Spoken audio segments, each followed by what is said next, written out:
Hello दोस्तों, एक बार फिर से आपका स्वागत है आपके अपने YouTube channel Gopal study studio में। दोस्तों, आज हम बात करने वाले हैं लिमिट्स, फिट्स एंड टॉलरेंसेस की। तो आज जो मैं कवर करूंगा वो लिमिट्स और टॉलरेंसेस में कवर करूंगा। बाकी जो फिट्स है वो नेक्स्ट वीडियो में मैं बताऊंगा। तो दोस्तों, सबसे पहले बात करते हैं लिमिट की। तो लिमिट जैसे ही वर्ड आपने सुना होगा तो आपको एक बाउंड्री कंडीशन दिखती होगी। मतलब कि जैसे कि आपको एक बॉल इधर दिख रही है, एक बॉल इधर दिख रही है, इसके बीच में आपको लिमिट करना है। आपको खुद को लिमिट करना है या फिर आप जो वर्क पीस बना रहे हैं उसको आपने इस बाउंड्री के अंदर फिट करना है या बाउंड्री के अंदर कंट्रोल करना है। तो उसके लिए आपको लिमिट्स देनी होती हैं। तो दोस्तों लिमिट देना इसलिए जरूरी होता है क्योंकि आप किसी भी पार्ट को एग्जैक्टली सेम नहीं बना सकते। आप एक मैन्युफैक्चरिंग प्रोसेस से जब भी किसी पार्ट को मैन्युफैक्चरिंग कर रहे हैं तो वहां पे एग्जैक्ट डायमेंशन, जैसे कि मैं एग्जांपल कहूं कि कोई मेरे पास शाफ्ट है, शाफ्ट का डायमीटर आप एग्जैक्टली 25.0000 मतलब कि एग्जैक्ट 25 mm नहीं रख सकते या 25 सेंटीमीटर नहीं रख पाएंगे, क्योंकि कोई ना कोई या तो वो मेजरमेंट सिस्टम हो जिससे कि आप उस वर्क पीस को चेक कर रहे हैं, या जिस मशीन से आप उसको बना रहे हैं, या और भी एनवायरमेंटल कंडीशन की वजह से हमेशा आप एक वर्क पीस को एक डायमेंशन आप उसकी मेंटेन नहीं कर पाते हैं। उसमें कुछ ना कुछ वेरिएशन जरूर होता है। अब वो वेरिएशन कितना होता है वो आपको डिपेंड करेगा कि आप किस मशीन का यूज कर रहे हैं, कितनी एक्यूरेट मेजरमेंट सिस्टम का यूज कर रहे हैं, या फिर कितनी आपकी जो स्टेबल एनवायरमेंट कंडीशन है। सपोज आप किसी पार्ट को बहुत ज्यादा लो टेम्परेचर पे मैन्युफैक्चर कर रहे हैं और कभी टेम्परेचर बहुत हाई हो जा रहा है, तो कई वेरिएशन तो उससे ही आ जाते हैं। आपके मेजरिंग सिस्टम में वेरिएशन आ जाते हैं। मशीन्स आपकी कहीं ना कहीं इतनी साइज नहीं होती हैं कि वो एग्जैक्टली एक पार्ट को एग्जैक्ट बना पाए। तो इसके लिए हमें कुछ ना कुछ लिमिट्स देनी होती हैं।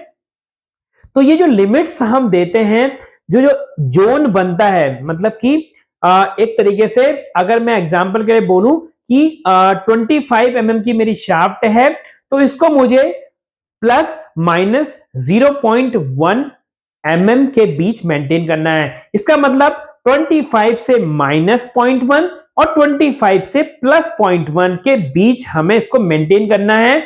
इसका मतलब 25 माइनस 0.1 मतलब कि 24.9 से लेके 25 प्लस 0.1, इसका मतलब 25.1 के बीच में हमें इसको मेंटेन करना है।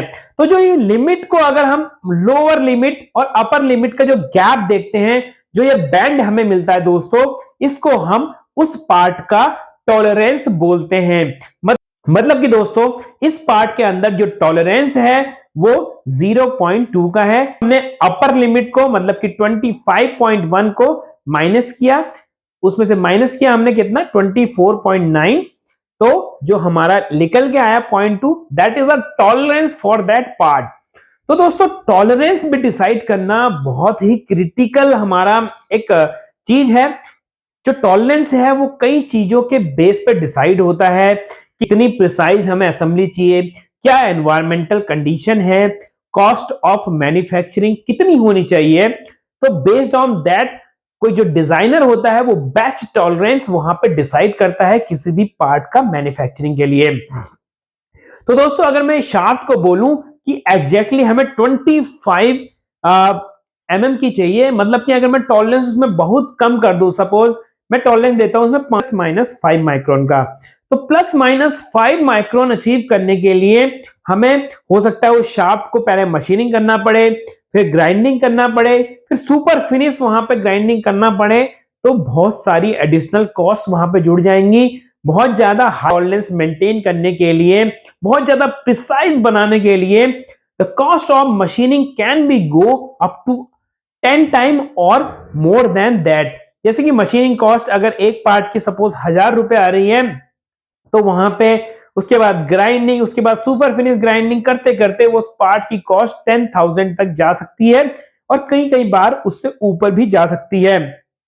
तो हमें कॉस्ट बेनिफिट एनालिसिस भी करना होता है कि पार्ट कितने कॉस्ट का हमें पड़े, तो टॉलरेंस हमें उस हिसाब से सेट करना होता है।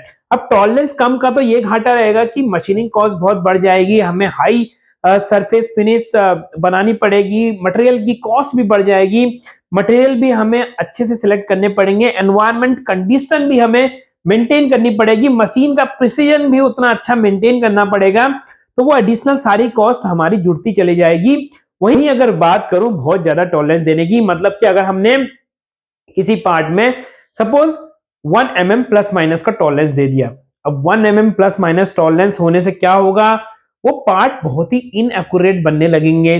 वो पार्ट में हमें क्योंकि 2 mm का टॉलरेंस मिल रहा है, तो जहां पे भी फिट्स आएगी, सपोज हमें उस शाफ्ट को कहीं पे यूज करना है, तो क्या होगा, कोई पार्ट अगर सपोज 25-1 पे बनना है, मतलब कि 24 mm पे बनना है, तो वो बहुत ज्यादा लूज हो जाएगा। अगर वो कहीं किसी बियरिंग पे फिट हो रहा है या फिर किसी बुश के अंदर जा रहा है, तो वो बहुत ज्यादा लूज हो सकता है। अगर 25 प्लस 1 मतलब 26 पे बना, तो हो सकता है वो बहुत ज्यादा टाइट हो जाए, तो वहां पे इनएक्यूरेसी आने के चांस हो जाते हैं। असेंबली में जो एक तरीके डिफरेंसेस बढ़ने लगते हैं, पार्ट टू पार्ट वेरिएशन बहुत ज्यादा होने से जो पूरी असेंबली जब होगी, जो या जहां पे भी उस पार्ट का यूज हो रहा होगा, तो वहां पे वेरिएशंस आपके काफी ज्यादा बढ़ जाते हैं, तो मशीन आपकी उतनी एक्यूरेट नहीं होती है। जो भी असेंबली में आप उसको यूज कर रहे हैं, तो उसकी इनएक्यूरेसी बढ़ जाती है, तो उससे लाइफ और जो उसका पर्पस है, वो पर्पस वहां पे मीट नहीं हो पाता है। तो दोस्तों टॉलरेंस हमें डिसाइड करने चाहिए बेस्ड ऑन कितना हमें मैन्युफैक्चरिंग कॉस्ट पे जाना है, कितना हमारे लिए पार्ट क्रिटिकल है, कि हम टॉलरेंस डिसाइड करते हैं। तो दोस्तों नॉर्मली टॉलरेंस जो होते हैं, वो टॉलरेंस कितने टाइप के होते हैं, वो आपको मैं नेक्स्ट वीडियो में बताऊंगा, तो बने रहिए मेरे साथ।